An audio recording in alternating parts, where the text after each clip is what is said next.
I watched my best friend buy tampons for a period her body could never produce. Do you shatter a dream to save a bank account, or let them bleed money for a lie? My throat tightened so hard I couldn't swallow. We had been friends for 4 years before Pink told me she was transitioning. For half a decade, we shared coffee orders and weekend plans. I knew her laugh, the way she tucked her hair behind her ear, and the specific shade of red she wore when she wanted to feel powerful. We had survived breakups together. We had mourned lost jobs together. I thought I knew every secret she held. When she came out 3 weeks ago, the floor felt unsteady under my feet. Her father disowned her immediately, slamming a door that would never open again. The sound of that lock clicking shut still echoed in my head. Her mother stepped in, wrapping Pink in a blanket of unconditional support that felt warm but suffocating. Her sister was slower to adjust, watching Pink like a stranger wearing a familiar face. But then something changed. I became her anchor. We spent hours bonding over the things she had been denied for so long. We sat on my bathroom floor, surrounded by palettes of eyeshadow that looked like powdered dust catching the light. I taught her how to contour her cheekbones to catch the light. We walked through department stores, her fingers brushing against silk blouses and soft cashmere. She was blooming. I watched her confidence grow with every swipe of mascara, every click of heels on the pavement. I thought I was helping her find herself. I did not realize I was helping her build a fantasy. The incident happened on a Tuesday afternoon. The harsh buzz of fluorescent tubes hummed overhead, casting a flat glare on the aisles. The air smelled of antiseptic and cheap perfume. We were shopping for skincare, nothing more. Then we turned into aisle 4. Pink stopped in front of the feminine hygiene products. She reached out and picked up a box of tampons. She held it like it was made of gold. I froze. She turned to me, eyes shining with a hope that made nausea coil in my gut. She told me she was buying them for later, for after the surgery. She explained that once she had the bottom surgery and started the hormones, her body would finally align with her soul. She believed she would bleed. She believed she would cramp. She believed she could carry a life. Here is the thing about silence. It feels like kindness until it becomes complicity. I stood there holding a basket of moisturizer while my friend described menstrual cramps she would never feel. She talked about the pain as a badge of honor. She said the cramps would prove she was fully accepted as a woman. Her voice cracked with emotion as she described the future she saw waiting for her. She was not just buying supplies. She was buying validation. I looked at the price on the box. It was cheap, but the surgery she was planning cost tens of thousands of dollars. We went to her house afterward. Her mother and sister were there. The living room smelled of lavender tea and old books. Pink shared her plans with them. She talked about the surgical consultation she had booked. She talked about the pregnancy she hoped to achieve one day. And they nodded. Her mother reached out and squeezed Pink's hand. Her sister smiled softly. They affirmed every word. They protected the dream instead of protecting her wallet. They protected her heart instead of protecting her from the inevitable crash. The reality hit my ribs like a sudden lack of air. I knew the medical reality. I knew that gender-affirming surgery creates form but not function. I knew there was no uterus to shed a lining. I knew there were no ovaries to release an egg.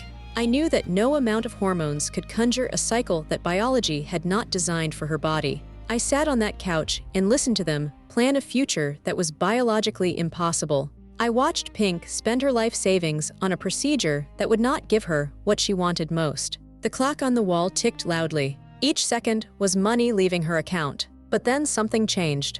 I looked at Pink's face, really looked at it. I saw the exhaustion behind the excitement. I saw the fear that if she wasn't perfect, she wasn't real. Her family was loving her by letting her believe a lie. They thought affirmation meant agreement. They thought support meant silence on the hard truths. I realized that if I did not speak, I was just another person letting her walk off a cliff because I was too afraid to grab her arm. The moral dilemma sat on my tongue like a bitter pill. Is it more compassionate to correct a trans person's medically inaccurate expectations about transition outcomes, or to affirm their hopes to avoid causing emotional pain? If I told her, I might break her heart today. If I stayed silent, I would let her break her own heart tomorrow.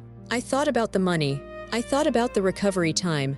I thought about the devastation when the surgeon told her the truth instead of me. I decided I could not be a bystander to her heartbreak. I waited until we were alone. The house was quiet. The teacups were washed. Pink was standing by the window, looking out at the street where she used to walk as a man and now walked as a woman. The sun was setting, casting long shadows across the carpet. I walked up behind her. I did not want to attack. I did not want to invalidate her identity. I wanted to save her from a specific kind of grief. I took a breath that made my mouth go dry. I told her I loved her. I told her she was a woman, regardless of biology. I told her her identity was valid without the blood. And then I told her about the surgery. I told her gently that the procedure would not bring a period. I told her the cramps she anticipated were not waiting for her. I told her the pregnancy was not possible through transition alone. Her shoulders dropped. The light in her eyes dimmed for a second. It was the pain spike I had feared. She looked at me with a betrayal that cut deep. But then she looked at the box of tampons on the counter. She looked at the brochure for the clinic. She looked back at me. I am writing this because I had to choose between destroying my friend's dream or letting her spend her life savings on a biological impossibility. I chose the truth. It was the hardest thing I have ever done. I do not know if she will speak to me next week. I do not know if her family will forgive me, but I know that when the surgeon asks her what she expects, she will know the answer. She will not spend her savings on a lie. Would you tell your friend the painful truth or let them stay happy in a lie? I stand by my choice. Compassion is not always soft. Sometimes compassion is the hard thing that saves you from the fall. I would rather she be angry with me than devastated by a doctor. I would rather she grieve the loss of a dream now than live a lifetime chasing a ghost. The silence was heavy, but the truth was heavier, and I carried it for her. Hello, I'm Dr. Julian Reed. What we observe here is a clear case of affirmation-reinforced magical thinking, a psychological pattern, wherein deeply held desires, when consistently validated by one's social ecosystem, solidify into beliefs that resist empirical contradiction. Your friend isn't merely hopeful, she's constructed a narrative of bodily transformation that serves as emotional support for her identity. This isn't deception, it's survival.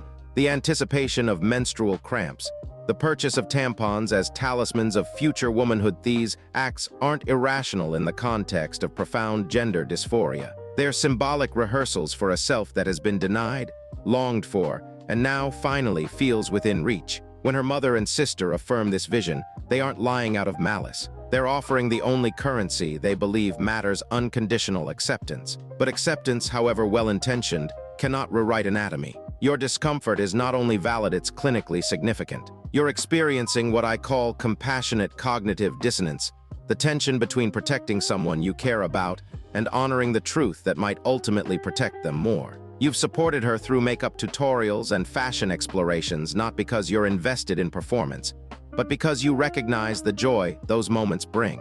That's not betrayal, that's friendship with boundaries. The fact that you're hesitating to shatter her hope doesn't make you cruel, it makes you human. Yet we must ask what happens when hope collides with surgical reality. When the body, however skillfully altered, cannot fulfill the promise the mind has already accepted as fact. The emotional fallout could be catastrophic, not because the transition was wrong, but because the expectations were built on sand. And you, standing at the edge of that truth, carry the weight of knowing. So I leave you with this: is it more loving to preserve a dream that gives someone strength today, even if it may break them tomorrow? Or do we risk the relationship and their fragile sense of self be speaking a truth that medicine confirms, but the heart may not survive? When affirmation and anatomy diverge, who gets to decide which reality deserves protection?